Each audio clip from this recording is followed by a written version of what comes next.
champions of college football.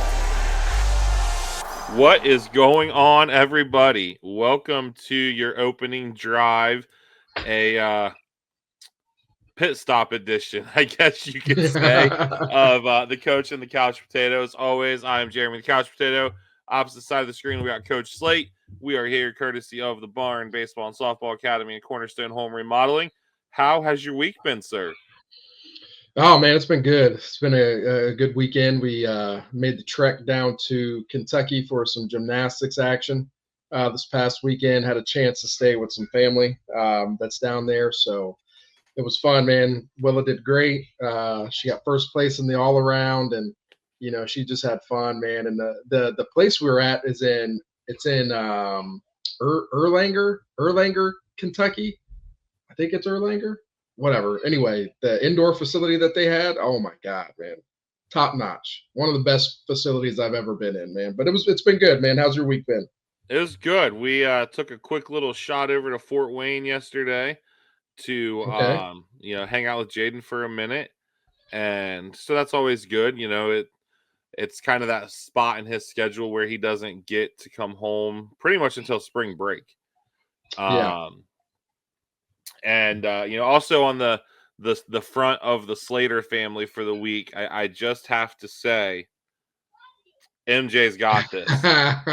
So yeah, man. I was, I love it. Quite an interesting. The week was pretty low key for Ryan Day. Yeah. The weekend, not so much. Not so much. We always try to game plan what we're going to talk about. And, as of 2:00 today, we had a plan in place. We were ready to roll. And about 20 minutes ago, the game plan went off the cliff.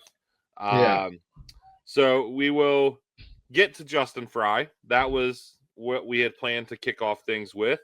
But that's old news now. Yeah, Chip Kelly going to the Raiders. My boss, Tim Peacock, will be stoked. I'm surprised I haven't got a message yet, honestly.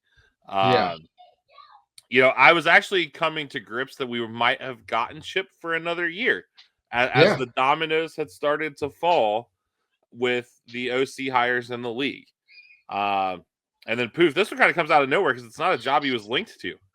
Yeah, it wasn't a job that he was linked to. And, I think Coach Kelly was doing it the right way. He was still out on the road recruiting and trying to make sure that, we were securing some of the top offensive linemen and quarterbacks out there. And so I think I don't know if he knew that he was getting a job or if he was just making sure that he was doing right by Coach Day, right? And so making sure that he was still out on the road, maybe giving these guys a heads up that, hey, I might not be here, but I have full faith that Coach Day is going to put together a plan to hire the best person.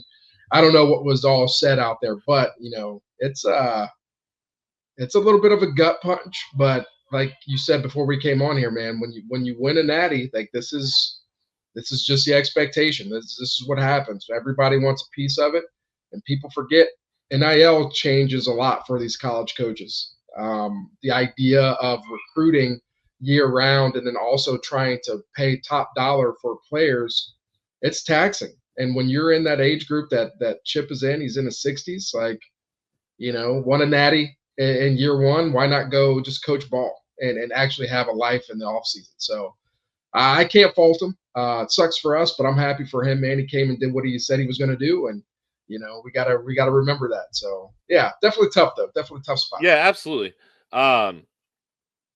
As a defensive guy, you are probably going to want to punch me in the face for this comment. I think losing Chip is, in any other instance, let me rephrase this. If Ryan Day were not the head coach, losing Chip is bigger than losing Jim Knowles. I agree with that 100%. My train of thought, and this is where you're going to want to punch me at, is if you have an elite offense, you just need a good enough defense. You have to be able to score points. Now, I by no means want Ryan Day going back to calling plays.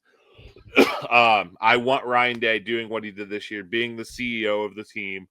And speaking of CEOs, can we please get the Mark Pantoni contract renewal tweet anytime now? Yeah. That's got me a little nervous. Yeah, he can't leave. No. So obviously, I didn't even have time to really sit there and bang off a list of potential replacements for Chip. Because Chip did do some things. You could see when Chip was really in his bag this year, and that's so important. Yeah. But there were also times, i.e., Michigan, where Chip was not in his bag. Yeah. So for all of the good that came with Chip, there was still bad. No coach is ever going to be perfect. We know that. I think you combine Chip leaving with then the news yesterday morning comes out Justin Frye is going to the Cardinals. I think it was Thursday night or Friday night. I had texted you that he had interviewed with the Bears. And then poof, now he's going to the Cardinals.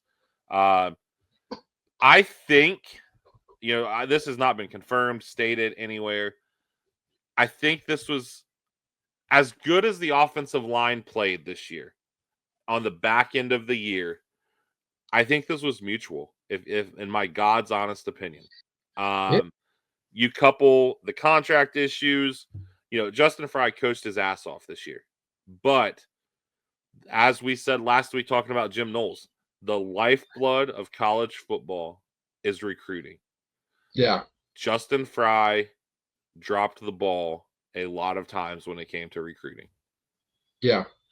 Yeah. I mean, like it is definitely the lifeblood. I do think that, Coach Frye did a phenomenal job this year. I think he does a great job with developing the guys. I mean, that was very evident.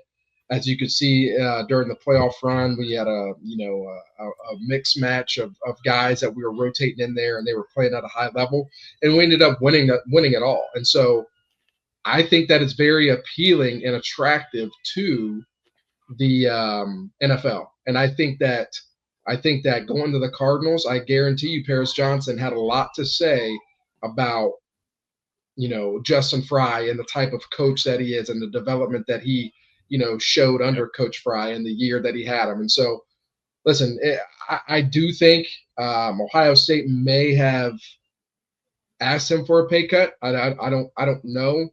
We don't know. We don't have insiders like that. But I do think there was definitely a contract. I don't want to say a dispute, but I think there was some contractual things that were going on that if we're going to make this work, we're going to have to restructure and do some different things. But at the end of the day, man, if you are lacking in an area, like people say Coach Frye was lacking as a recruiter, if you go to the NFL, guess what you don't have to do? You don't have to recruit, exactly. Right? And so I don't think it was for lack of effort. I've been very outspoken about Coach Frye on here and the way that he recruited Luke, and I thought he did a phenomenal job. And I think it's a family-driven thing for him when it comes to recruiting, and that's why you see the offensive line guys really, hurt by him leaving. But I also think there's also that side of it too, where Buckeye Nation can be ruthless. and when it comes to not getting those top guys and, they're not prioritizing, millions of dollars for the offensive line, I could go to the NFL and just coach my guys, and that's all I have to worry about. And so, again, I don't think Coach Frye did much wrong here. I thought he had a great tenure. I think he got the most out of his guys. I think recruiting could have been a little better, but listen, man, I'm happy for him. I think it's going to be a great situation for him. And, I bet he's pumped up to get back with Paris Johnson. Yeah, absolutely. And like I said, just because I call him out about the recruiting stuff, the dude has done phenomenal. Obviously, for me, the thing that jumps out to me is we saw on the back half of this year what Luke brings to the table. Yeah. And you've made no bones about it that Luke will be the first one to tell you there was a little bit of complacency at some point early in the year. But what took Justin Frye so long to let Luke have that chance? That's another thing that as a fan, I just have to question. Like, yeah, you see it. It would be it's the equivalent on a smaller scale of why did Jim Tressel start Justin Zwick over Troy Smith? Yeah. that type of thing. Yeah. So that's the kind of stuff that makes you scratch your head. But as far as development and coaching, that dude earned everything that came to him. This Absolutely. year is a perfect case study of showing it's the Justin Frye resume. Yeah. So shout out to him. So you start looking at how do you piece this together? Now you've got 3 openings. You still don't have a defensive coordinator. Now you don't have an offensive coordinator, and you don't have an O-line coach. And the elephant in the room is there's talk that Larry Johnson still has the ball in his court. Yeah. I think at this point it's pretty safe to say Larry's going to come back, pending what Ryan Day can piece together on the defensive staff side of life. Yeah. If you can get Randall Joyner now, you have to go get Randall Joyner. Yeah. And then you look at doing a co-DC thing. There's a lot of smoke out there today that Randy Bates is going to be the hire on the defensive side of the ball. I would assume if that's the case, it will be a co-type setup with Coach G or OG Walt. Yeah. Because Randy Bates is 63 years old, I think. So yeah. Yep. I get it. If you want Coach G to just get that much more experience, but we'll see on that front. I mean, that's where I've heard there. Yeah, I've I would say I've been paying a lot of attention to the defensive side of the ball with all of this. Searching up different names. Looking at the numbers of guys like Coach Bates. I think Coach Bates is a great coach. I think his time at Northwestern and being with Pat Fitzgerald, like maximizing that talent, that roster every single year. Then going to a place like Pitt and just being a turnover machine, just tackles for loss and creating turnovers and aggressive, style play. Pitt's head coach, Coach Narduzzi, one of the reasons why he got the Pitt job is because he was one of the best defensive coordinators in the country. And so, and Coach Bates is a Buckeye. And so if that's the move, like I'm not ever going to be frustrated with us bringing a Buckeye back home. I will never be upset with that. I think Coach Bates has had a great career and he's earned the right to be a coach at Ohio State. Do I think he would be my first choice? I don't think so. I think this is where I am right now with the defensive coordinator stuff. If you've got a rising star, if you've got a superstar on your staff, he needs to be calling the plays. Bottom line. If you look at what Georgia did with Danny Lanning, they didn't wait around and say he needs another year of development. No. When he was ready, Coach Smart said he's ready, and he called the defense. Now, this situation is a little different because Kirby Smart has a lot more defensive, mindset than Coach Day does. But I think Coach G is truly ready for that type of role. I'm of the mindset, especially if Coach Johnson sticks around. If it were me, I'm letting Coach G be the mad scientist, right? He is a nerd. He is a football junkie. I'm letting him roam and be that guy. And I'm going out and I'm trying to get, Coach Hampton from Oregon or just an elite recruiter as my safeties coach. I mean, elite. And that's what I'm trying to get. And then I'm coupling that with the mindset of having 2 of the best recruiters in the country in the secondary, right? And so then you got somebody like Coach Hampton, you've got somebody like OG Walt, and you let Coach G just go do his thing, right? Just go coach ball. And then if you're in a situation where you need to go bring in a defensive line coach, if Coach Johnson decides to retire, then I'm going out and like you said, I'm trying to get a top dollar, top recruiting type of body that can come in here and be the co-defensive coordinator and be the run game coordinator or whatever it is. I think that is the way that they should go. Obviously, Coach Day knows much more football than I know, and that he has much more experience when it comes to hiring staff. But I do think if you've got a young guy on the staff, listen, I'm tired of these young guys having to wait, man. Let them eat, let them cook. I think they've earned the right, him and Coach Hartline. The kids love them. They'll respond to them. Like, let these guys go out there and call the plays. And I just think they are ready for that, man. I don't know how much longer you have to wait. I just really don't. And so defensively, I hope that's the way they go. But hey, if they decide to bring in Coach Bates, hey, I'm all for it as well. Yeah, it's going to be very, very interesting to see. Because Ryan Day hyped up Coach G, so much. Um, and real quick, not Ohio State related, but case in point of, sticking to your gun. Ryan Grubb is going back to Alabama. So Okay, there you go. that just came out. But case in point, Kalen DeBoer knows that he needs his guy. You saw that Alabama offense look worse than pedestrian this year with Ryan Williams and Milroe. And Milroe is still getting all kinds of love after the Senior Bowl. So that I don't see it, and I hope that the Browns don't draft him. But defensively, I think it'll be Bates. I'm with you. I don't know that I agree with it. But I'm going to assume Ryan Day has exhausted every avenue and feels like that's the best move. I agree. And the other thing that makes me think Larry is staying is with the ease that Alan Clark is going to Texas, it seems. I don't know that that's ever been thrown out there officially. No. Another interesting tidbit, dude on 11 Warriors message boards has, and I think I know the guy from the card collecting community, so he's got a couple younger kids, so he's gotten to kind of build a rapport with some of the guys. Hero Canoe told him this weekend, because he was in town packing his stuff up as he's going to Texas, that had he known Knowles was leaving, he wouldn't have left. Yeah. Because of his fit in the scheme. So I found that very, very interesting. Also found it very interesting because he's on a student visa. He essentially can't make money NIL-wise. Which is crazy. So then, pivoting over to the offensive side of the ball, where I think there's going to be a little less clarity, given the suddenness. And Day might have known that Chip was taking a job. That's the other caveat to it. That is his mentor.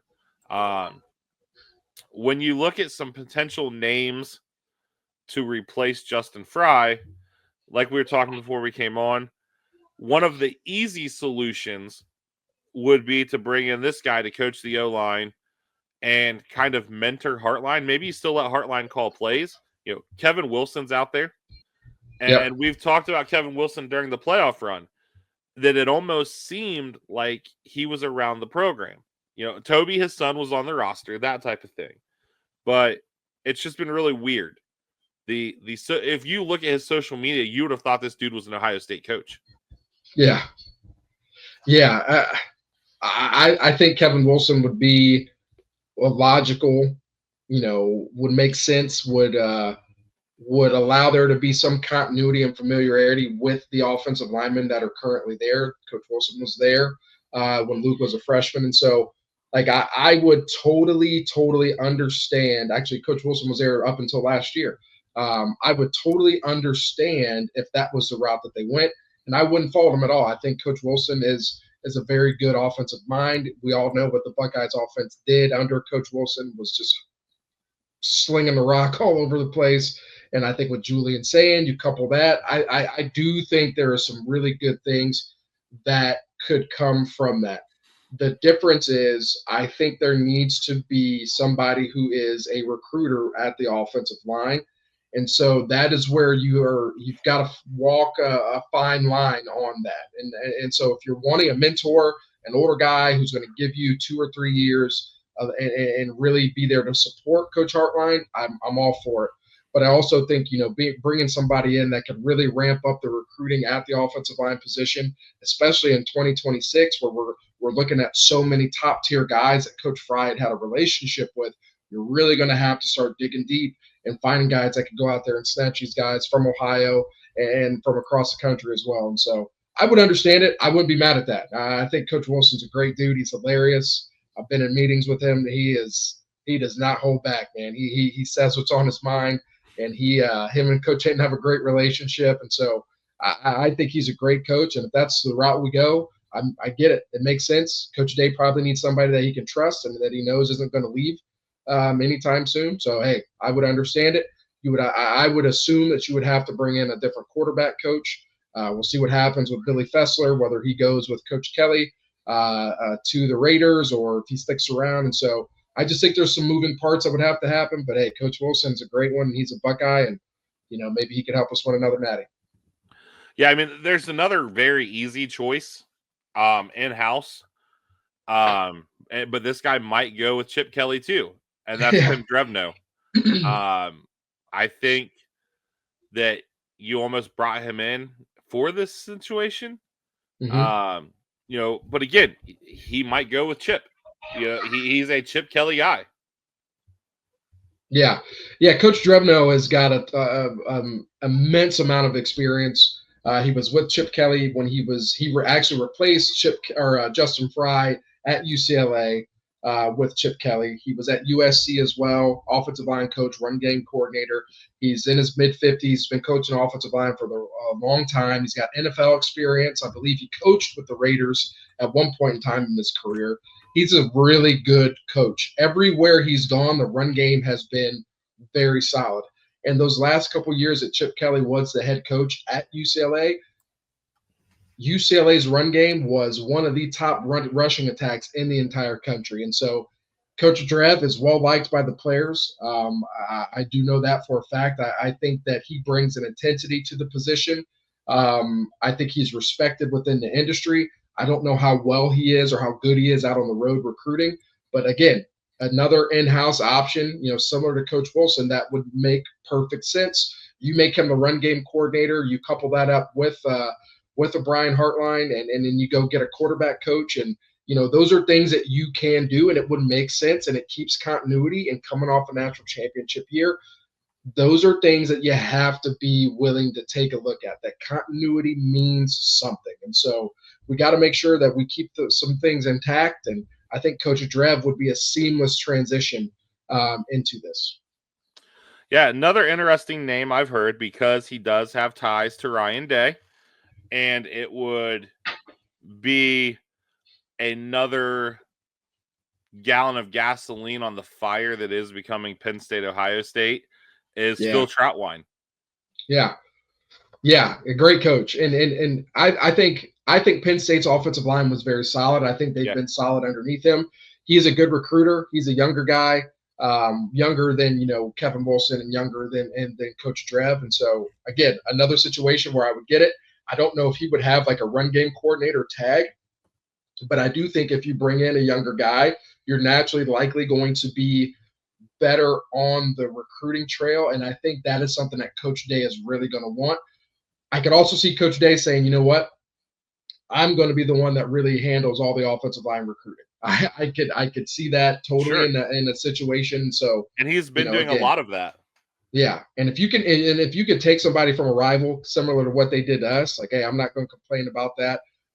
Another name that I am very high on, just because I've been around him. I've sat in a few meetings with him, is Coach Salini, who just left as a assistant offensive line coach at Ohio State. Now he's with Dan Mullen at UNLV as the head offensive line coach. I think Coach Salini is a great coach. I think he's late 20s, early 30s.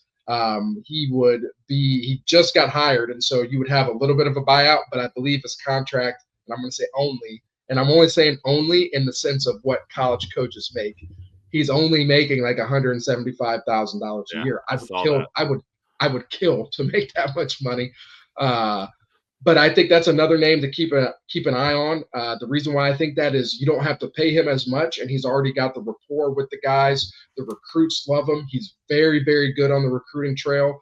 I believe it was Micah Champ Smith, one of the top offensive tackle recruits in the country that Ohio State's recruiting. He was really hurt when Coach Salini left, Coach Mike left. And so that's another name I would pay attention to. Again, I think he could be a really good, if you want to go hire an experienced veteran quarterback coach, you could bring in the younger, offensive line coach, and then you couple the quarterback coach up with Brian Hartline. I think that would be, a way that you could do it as well. There's a lot of good options out there. And the big thing I think Ryan Day is going to look for is continuity. I know this is not something that he's going to want to do every single year. Yeah, I mean, so obviously the two, we always talk about make them say no. there to me are two make them say no names.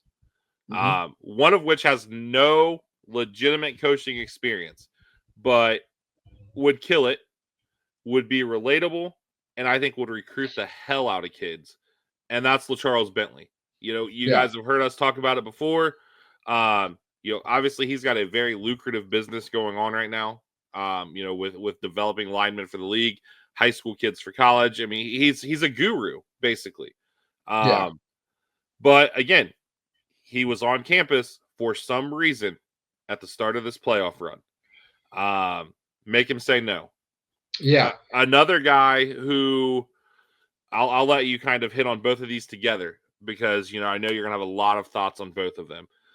I Mhm. would have not thought this guy was looking at options, but he did interview for the Bears job, and that's Yeah. Notre Dame's Joe Rudolph. And this is gonna be about the only thing outside of how beautiful their campus is you'll ever hear me say nice about Notre Dame.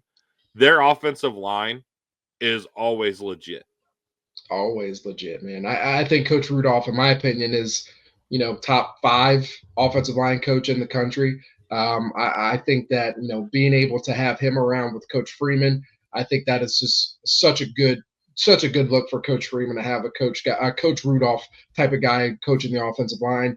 Their offensive lines are always stout. They're always disciplined. One of the things that I love about him is that he's able to identify talent that may not be the top tier talent, but he's able to identify really good talent, whether they're a 3 or low rated 4-star, and he's able to develop them into some really good players. I can't remember the last time, Notre Dame had a bad offensive line. I really can't. And so if you could get somebody like that, absolutely. If you need to make him, one of the highest paid offensive line coaches in the country, I think you do it. I really do. With Charles Bentley, listen, he's a GOAT. He's a legend. He's a Buckeye. We have immense respect for Charles Bentley. I I have a hard time believing that he would want to leave the life that he has right now. Right? I You're, agree. you're your own. You're your own boss. You get to make your own schedule.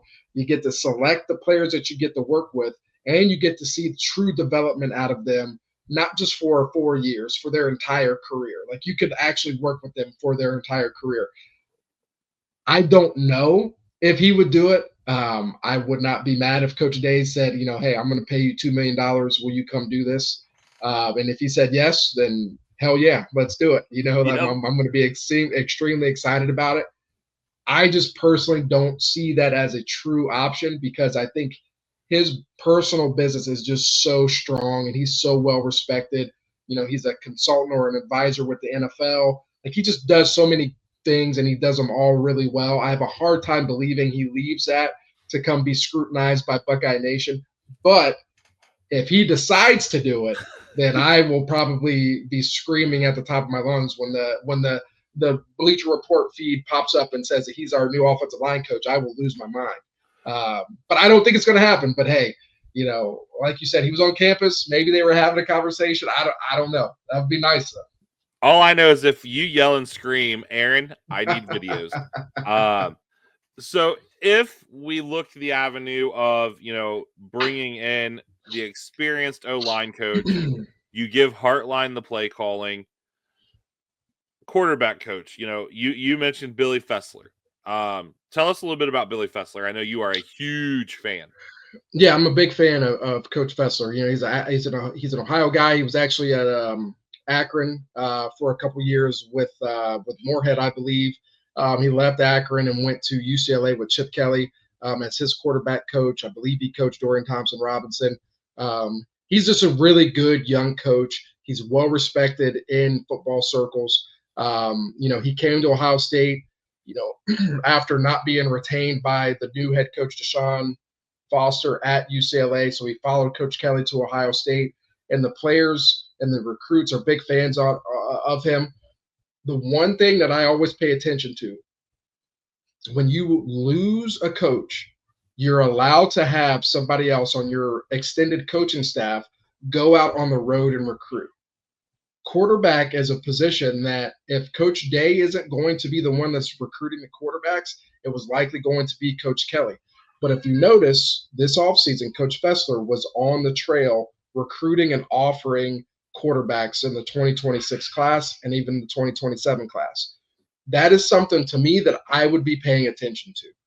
That's a lot of trust from Coach Day to be coaching or recruiting his baby, right? And so I just think there is some tea leaves there that would lead me to believe that he's going to make this his guy as a quarterback coach. We'll see if he's able to go get somebody who's got a ton of experience in the NFL. Then he might go that route. But I want to see us get some young guys on the staff. I really do. And so to be able to keep somebody like a Coach Fessler, make him the full-time quarterback coach, or to go say, hey, Riley Larkin, you remember how you just left and took a job with the Patriots? How about you come back and now coach our quarterbacks? I just think it keeps continuity. And I think coming off of Natty, if you're looking to repeat with the roster that we have, it's not a brand new roster. Like, we got some new things coming on defense, but offensively, you got a lot of guys coming back. And so I think it's just really important to keep that continuity and really keep this thing going forward. So I'm going to throw two names out there. You know, you want us to get younger. One of these guys just took a job with the Bears. So this is a proof that timing sucks. Because if Chip leaves 2 weeks ago, who knows if JTB doesn't get the call. He still might get the call. And you know, you talked about you yelling about LaCharles Bentley. If JT Barrett came to Ohio State to coach quarterbacks, the entire city of Kings would hear John Ratliff yelling. Absolutely. But I don't think it's out of the realm, you know, given what he's done in the NFL. But I think the more realistic option is a guy who started out coaching wide receivers, who played quarterback at Ohio State, is now coaching quarterbacks at Wisconsin. Bring smooth jazz home. Kenny Guyton.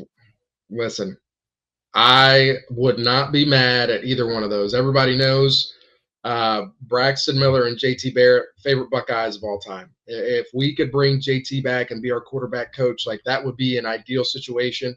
If we could bring Kenny G back to be our quarterback coach, I would be just as pumped up. Kenny G is a rising star in this world of college coaching. He can recruit. He's relatable. I think that is a no-brainer if you have that opportunity. But again, like, these kids are loyal too. And that's the other side of it. Like, you know, Coach Fickell is a very loyal guy. You know, as coach, is Kenny G going to want to leave that?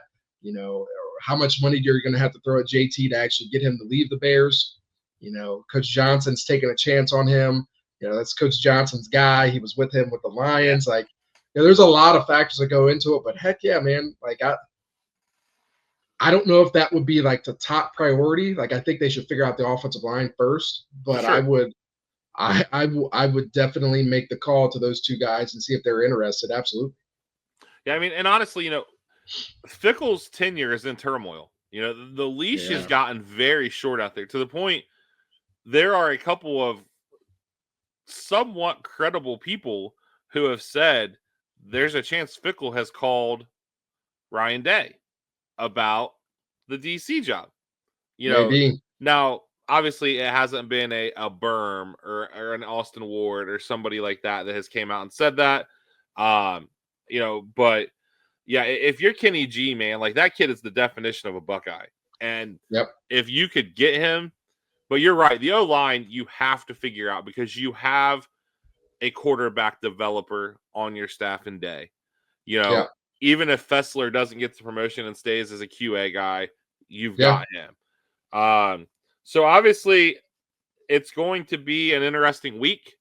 I think we probably hear the defensive coordinator hire first, unless there's been some massive plan in place. You know, who knows? We might have to do a midweek episode this week, depending on what news drops on the coaching cycle. You know, we want to do some awards, you know, for the end of the season. But before we get there, just a couple of 2026 recruiting nuggets. Okay, here we go. We're going to start off with the good news. Shout out to Olentangy High School linebacker CJ Sana getting the offer from Ohio State, and has since been bombed to the good guys. You know, we've talked about CJ before, but tell us about him, Coach.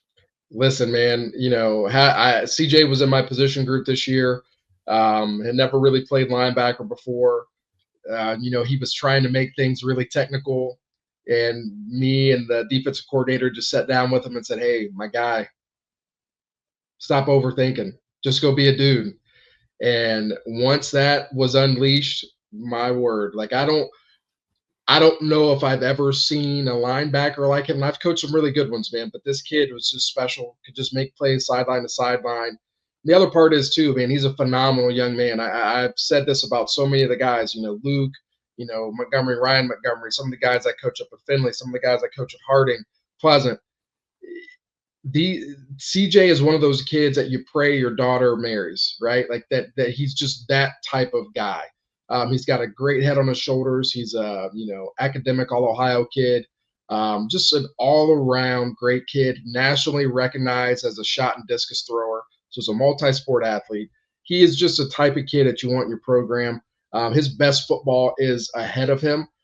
He was pretty excited to pick up that Buckeye offer. I was talking with him a little bit yesterday. We felt like it was going to happen. I think Coach Laurinaitis just saw the intangibles. 6'3", 225, can fly. Is one of the faster players on the team, and he just has natural instincts, man. And so I think if you get him into a college weight room, into really hard college coaching where he's able to do football year round, if he chooses so, I think every school that he's talked to and got an offer from is going to allow him to do both track and football at the next level. CJ is just limitless potential. And so shout out to him, man. I'm just pumped up that he got the offer. I know that meant a lot. Every Central Ohio kid wants that offer. Obviously don't know what he's going to do. He's still got a long way to go before he makes a decision, but pumped up for him. And that's big, man. That was big. He got the offer at school and he was pretty jacked up about it. That's awesome, man. I was stoked when I saw it. Yeah.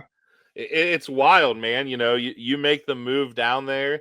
You had Luke and Ryan. You moved to Olentangy, and you've got Caden and CJ. Guys that are just dudes. Another Central Ohio name, and I am going to butcher his name, so I'm going to let you do it. The running back from Delaware, Hayes. It'll be interesting to see if he gets an offer. Yeah, gosh, I believe is it Favor? I think that's his name. I'm gonna butcher it as well, but he's really good. We had an opportunity to do some 7-on-7 scrimmages with them, and he's a freak athlete. He just does things the right way, well respected amongst all of our players and the people that are around the Olentangy community. So he's a really good football player. I know Coach Laughlin's been to see him a couple times. That's a kid to keep an eye on. I think running back recruiting, I think you're going to see us go after those higher level kids, and then going after these local kids like a Favor. I think that could be something that's really, really good. And so, yeah, he's a stud, man. He's got all the potential to be, Favor Aki. There we go. He's got all the potential to be, really good running back in the state of Ohio. And listen, more Central Ohio kids that we can get to go to Ohio State, the better. But he's getting looks by a lot of schools, man. A lot of schools around the country have been in to see him. So it won't be an easy pickup for the Buckeyes, but I think if they decide to go that route, I think he'll be wearing the scarlet and gray. And then, I was actually driving back from Fort Wayne yesterday when you texted me, and we had hinted at this. We haven't talked a ton of 26. Toledo Central Catholic corner Victor Singleton commits to Illinois. The kid's good, but it had been said all along from the recruiting guys out there, don't think that Albert Hill is the guy who's going to leave state. Think Vic Singleton. Illinois is really stepping up their NIL. I know that. Absolutely. And Brett Bielema put together a decent on-field product. And I might be blocked by Brett Bielema on Twitter. I have not liked Brett Bielema, but a whole nother conversation that, we didn't even plan on incorporating into this episode. The parts of the Michigan response have leaked, and Brett Bielema went ham on Twitter. Yeah, he did. So that's a good read, and we won't go into that side of it, but Illinois is getting a real one. Yeah, Vic Singleton's a player, man. We played against him when he was a freshman when I was at Findlay. He's a very good player.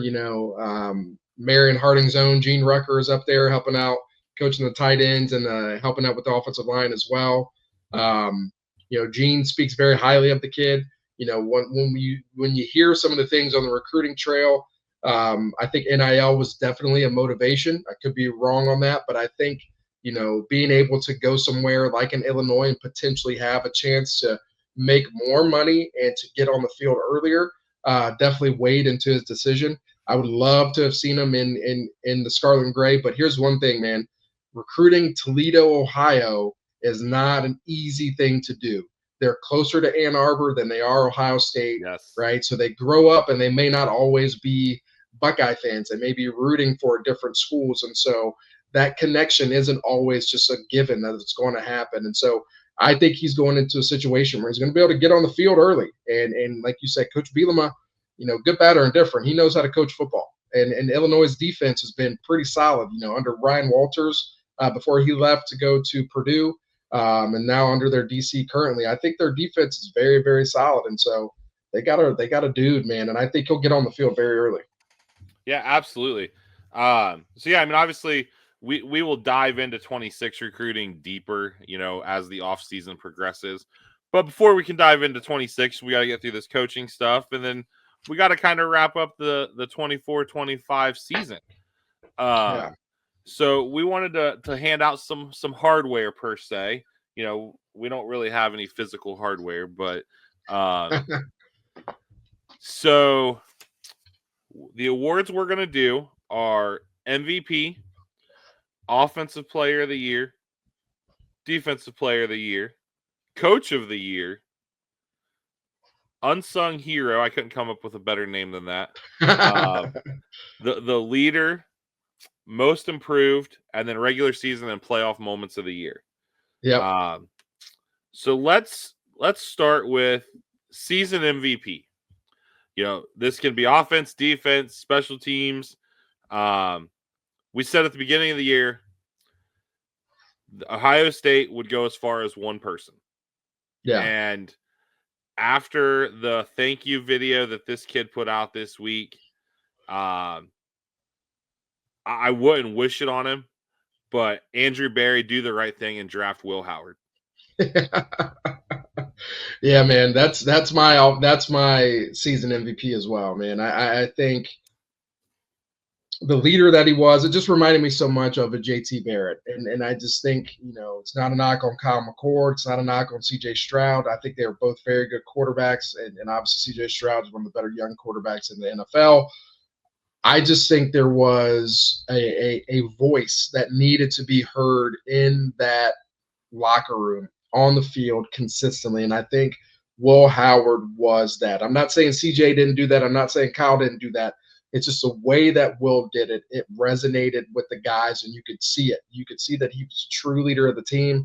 And so, I think he set a perfect example of what type of leadership is needed for Lincoln Kienholz and Julian Sayin and Tavian St. Clair.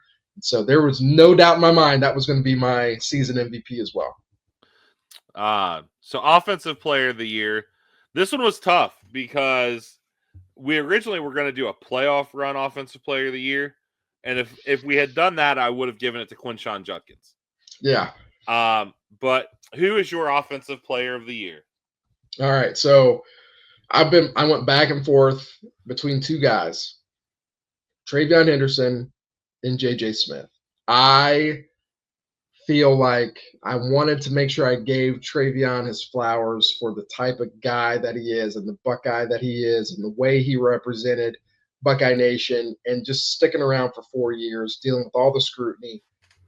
What he did this year was like the maximum level of Travion Henderson. And to hear Todd McShay and some of these NFL analysts say, like, dude, he's potentially a first-round pick. His NFL career is going to be better than his college career. He deserves all those flowers. But I don't even have words. I don't even have words for Jeremiah Smith. I really don't. I knew he was going to be good. I didn't expect him to be Julio Jones in his first year. And so I could not make this Offensive Player of the Year anybody else but JJ Smith. I too went with JJ Smith. One of us before the season started, so like April, I believe it was, said that Jeremiah Smith was better than Marvin Harrison Jr. Yeah. I've got to hype myself up for that, and I've got to give it to him. Yeah. I just think what he brought to this offense and allowed them to open up. You know, you saw it in the playoff run. You know, Texas and Notre Dame, he didn't have gaudy numbers, but he opened up things for Carnell Tate, for Emeka Ibuka. The Travion screen pass, you know, was all because they were worried about a deep ball to JJ. I mean, not all because the execution on that screen pass was just flipping beautiful. Yeah. But yeah, when we told you all when we started this podcast that JJ Smith was generational, we weren't lying. Yeah, man. You know, so that's an easy call to make. Yeah. And you know, in the event Jeremiah Smith ever does an autograph signing, it's going to cost me a lot of money. But there are some guys you just pay the money for, and that's going to be one of them. Yep. Obviously, I have to let you go first for your defensive player of the year because you're our defensive guy. So, what do you got? Okay, so I'm going to go co-defensive players of the year. Caleb Downs. I think people don't really understand how good he is. I think people know that he's good, but I mean he is. We talk about JJ Smith being generational. Caleb Downs is right up there with that type of talent. I think Caleb Downs is the perfect safety. He's not afraid to put his body on the line. He's a quarterback of the defense. He's versatile. He's multiple. He can just do so many different things. And he's an elite punt returner. You know, could probably put him on offense and get him the ball. Like, there's just so many different things he could do. But what he brought to this defense as a safety position next to Lathan Ransom was just so much fun to watch. And so he is definitely my first defensive MVP. My second one, I got to go to Captain Jack, man. What he did in the playoffs, what he did all year, the ripping of the flag in the Michigan game. You know, he just submitted himself as the ultimate Buckeye, and he's a true legend. And so I couldn't do just one. I had to make sure Captain Jack was in there. So those would be my two co-defensive MVPs this year. So again, you know, when we decided to eliminate the playoff portion, I got put in a pickle because Jack Sawyer was going to be my playoff MVP. Yeah. But again, you know, you hit the nail on the head. You tooted the horn. When we did the Buckeye draft with our boy Jake, there was one current Buckeye taken between all three teams. Yeah. And it was Caleb Downs. Yeah. And you know, you hit on the punt return. So shout out to Panini. They do these cards based on moments. Wow. So this is from the punt return. That's pretty sick. I got excited because it's numbered out of 99. I was one off of the jersey number. I gotcha. Caleb Downs autograph signing this coming Saturday, North Olmsted, Ohio. Actually, that's a massive event. I'll talk about that at the end real quick. So yes, Caleb Downs is my defensive player of the year. Yeah. Unsung hero. This one was a piece of cake for me. I am by no means a religious man. But when you look at the faith that this team brought with them, you know, they not only bought into each other as the brotherhood and the football side of life, but there was something bigger in play with this team. And that started with one guy. And he made some plays on the football field too. Mm-hmm. G. Scott. Yeah, man. That's a great pick. I don't think, again, G was one of the top receivers in the country coming out of high school, asked to gain some weight and move to tight end, never had more than 300 yards receiving in a season. But I think he's going to get an opportunity to play at the next level. Don't know how good he'll be. Don't know if he'll stick around for a long time. But I do know that he is a special, special player. My unsung hero, though, would definitely be Donovan Jackson. Like I can't even. Yeah, what he did was just phenomenal, and so I think he would definitely be my unsung hero, Donovan Jackson. Yeah, I agree. That's a great pick. So as far as the leader goes, this is where I did a I Okay. could not differentiate between these two guys. Lathan Ransom,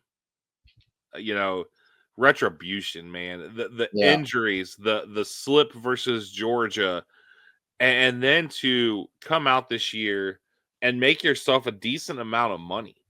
Showing that you're not afraid to stick your nose in the box and make a tackle in the run game. He was almost the enforcer of the defense a lot of times. Yeah. And then this dude, another guy who came back as we reloaded the clip, Mr. We need to run a go ball on 29. Yeah. If you have not seen that video, it's the stuff that gives you goosebumps. Yeah. Emeka Ibuka. Yeah. He's definitely mine. He was definitely my leader of this team. I think Emeka was never the number one receiver, but he leads, Buckeye history in receptions for a career. And so it's just crazy to think about. It's another guy that I think is going to be an elite pro, just an elite individual. He's a great guy. I remember taking my dad down to practice, and we're standing there. He came over and dapped my dad up, introduced himself. Just he just knew my dad was there as a fan, and so like him and Sonny Styles and a couple other people did that, and I was just like, man, like these are the type of guys that you want to be around your program, that you want to be in your program, and so Emeka would definitely be the leader for me out of that group. What about your most improved? Who do you got? So most improved for me was Lathan Ransom. I think, and it's not because I didn't think he was good before. I thought he was just not ever healthy. And so to see him come back and play the way that he did this year, and in my opinion, have the best safety duo in the country. I mean, goodness, that dude was just played with his hair on fire all the time. And so he would definitely be my most improved. And it's not because I thought he wasn't good before. I just think it was nice to see him play a season fully healthy and to really show what he has to bring to the team. All right. So I went back and forth on my most improved. I really was this close to giving it to Sonny Styles. Yeah. But I can't not give it to Cody Simon. Yeah. That's a dude, Army All-American. A lot of people forget that. Yeah.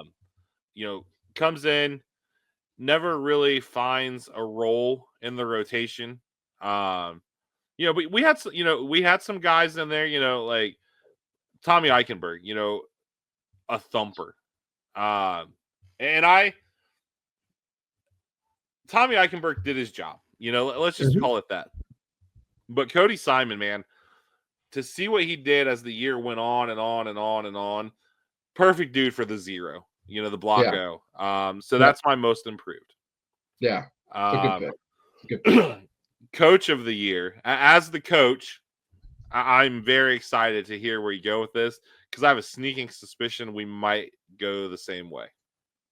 So I'm gonna go. I originally was gonna go with Justin Frye, but I'm gonna go in a different route. I'm gonna go with Matt Guerrieri, and the reason why I'm gonna go with that, it's not easy to be a young coach and to bring in an elite talent and then have him respect you, right? That's not an easy thing to do. It's not an easy thing to do to be a young coach and have a fifth-year senior who's a returning starter respect you. And I think the fact that the safeties just continually got better, not just the starters, but the Jalen McClains, the Leroy Rokers, all these guys from the spring and all the way through the season, I was just extremely pleased with what he brought to the table. And I also love the way that he coached. And I love the fact that he is a football nerd and doesn't run away from it. And so to me, I think he has positioned himself in a really good spot to be the next defensive coordinator if we decide to go that route. And I think it's because of the relationships and the recruiting that he's done. And then the on-field product was the best safety play that we've had in an extremely long time. And so shout out to Coach G, man. He would be my coach of the year. Hard not to go with Coach Frye. Hard not to go with Coach Frye, but I had to go with Coach G. Show some love to my defensive guys. Well, I am going to go with Coach Frye, a guy who I have been very, very vocal about. I kind of spoiled it at the beginning when we were talking about the coaching job that he did. Like I said, the only thing that I will ever ding him on is the recruiting side of life. And this season, though, is I do feel like he missed the opportunity with not playing Luke sooner. And that's not just because, you coached Luke. I've never met Luke, but to see what Luke Montgomery brought to this team, keeping that off the field when you had question marks at guard all year, that just kind of, it stings a little bit. Because, honestly, if you play Luke from day one, you're potentially looking at a Joe Moore Award offensive line. Yeah. And those guys, that's the award all the O linemen want, because O linemen are such a family that, they want each other to eat. And that's what made this O line great. That's what made the 14 O line great. The Slobs, as they wanted to be known, is just the vibe. So yeah, that's kind of the player awards. Now these were hard. Regular season moment of the year. I am going to go with the end of the Penn State game. Okay. There was a little bit of turmoil going into that game, and you get the first and goal stand, the goal line stand, and then you just shove the ball down their throat to win the game. Man. Yeah. That was a big moment. That was in like my top 5. But I'm also going to go with a moment in the Penn State game. And my favorite moment was the IGB interception that nobody thought was an interception. And the reason why is this dude was just getting called for holdings and all these different pass interference things. And, we're big fans of IGB on here, man. He's a dog. And I just never forget when he got that interception, my dad was just so fired up that he got, gave up a touchdown, doing all that holding, and he just gave up a touchdown. And I remember looking at my dad like, hey, man, he caught that ball. I'm telling you, that's an interception. And just to see, like, the validation, of the type of player that he is, like, you could see it on his face. Like, he knew that he got that ball. And so that moment just stands out to me. IGB is going to eventually creep into one of my top, Buckeyes of all time. I just think he's just a dog. It's the type of guy you want on your team. He tries to, he's doing it the right way. He doesn't run away from who he is.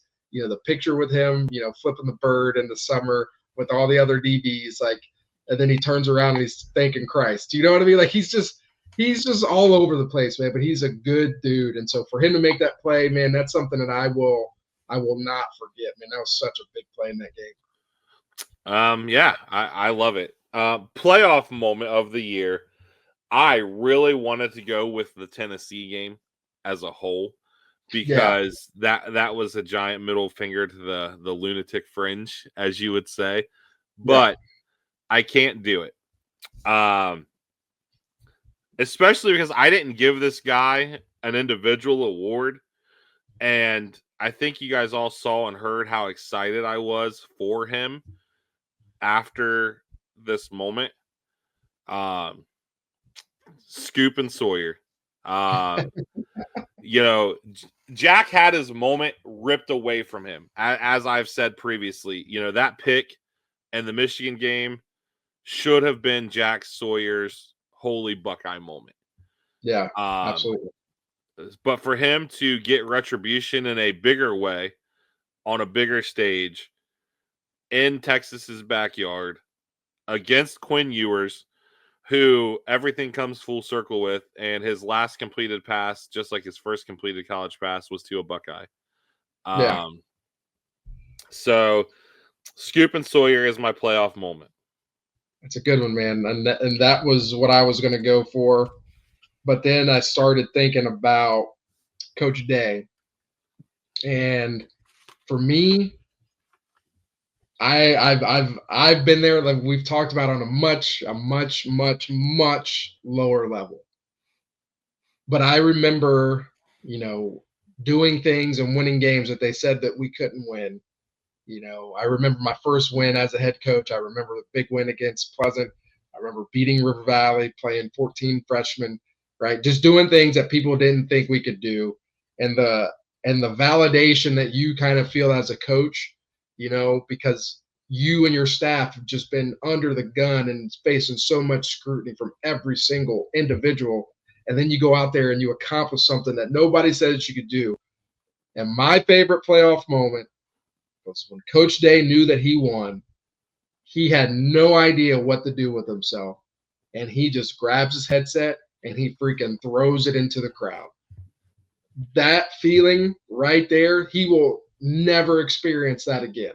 It's like immediately a gorilla just jumped off of his back. And so that will be my favorite playoff moment, probably one of my favorite moments really as a Buckeye fan, to just see that relief of like, oh my gosh, I finally did something. My time as the Buckeye head coach is actually worth something now.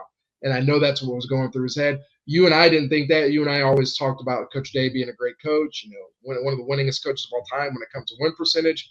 But to finally get over the hump and win a big game like the national championship, oh man, throwing that headset up in the stands, like that was one that I will never forget. So that was my favorite playoff moment for sure. I love it.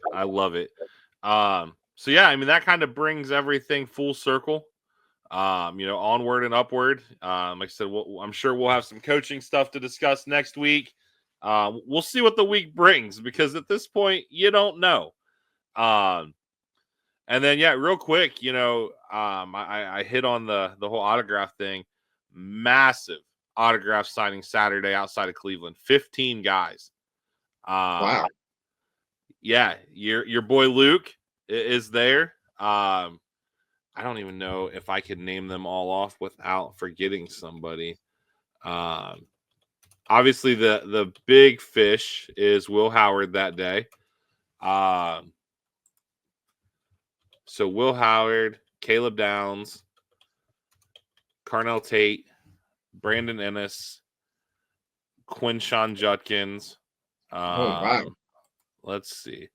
So Will Howard, Caleb, Quinshawn, Jack Sawyer, Carnell Tate, Ennis, IGB, Kenyatta, Josh Simmons, Tegra, Carson Hinsman, Luke, Austin Saraveld, Cody Simon, Arvell Reese, and Seth McLaughlin. Jeez.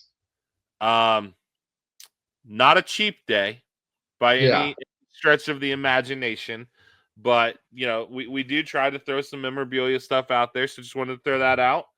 But yeah, another week comes to an end, and we're gonna kicking your week off with an opening drive. And who you got for a shout out? Man, I want to give a shout out to our guy Carson, who's really helping us out behind the scenes. Doing some editing stuff. You guys have probably seen the new graphics on some of the social media. He's really helping us out. I know Carson from Findlay. He did a lot of media stuff for the Montgomery family. He reached out to us, said he was a fan of the show. And so shout out to Carson, really helping us out, really helping us try to take this to another level. So make sure you go follow us on all of our social medias, TikTok, Facebook. We just created an Instagram. Make sure you follow us on X as well. But yeah, man, shout out to Carson, really helping us out. Going to take us to the next level, man. I believe. Go give him a follow on his personal IG page too, to look at some of his work. Shots by Carson _. The kid's talented, man. I love what he's doing for us. It's a fantastic help. We are stoked to have him, willing to help us do this. As a fan of the show, and anytime you've got a kid that's talented enough to do work for somebody like the Montgomerys, and he wants to hop on and help us out, we'd be silly to say no. So shout out to Carson, shout out to the Barn and Cornerstone as always. Shout out to you guys, our listeners. Like Slate said, follow us on the socials, and we will either see you guys midweek if something giant happens, or we'll see you next week for an opening drive.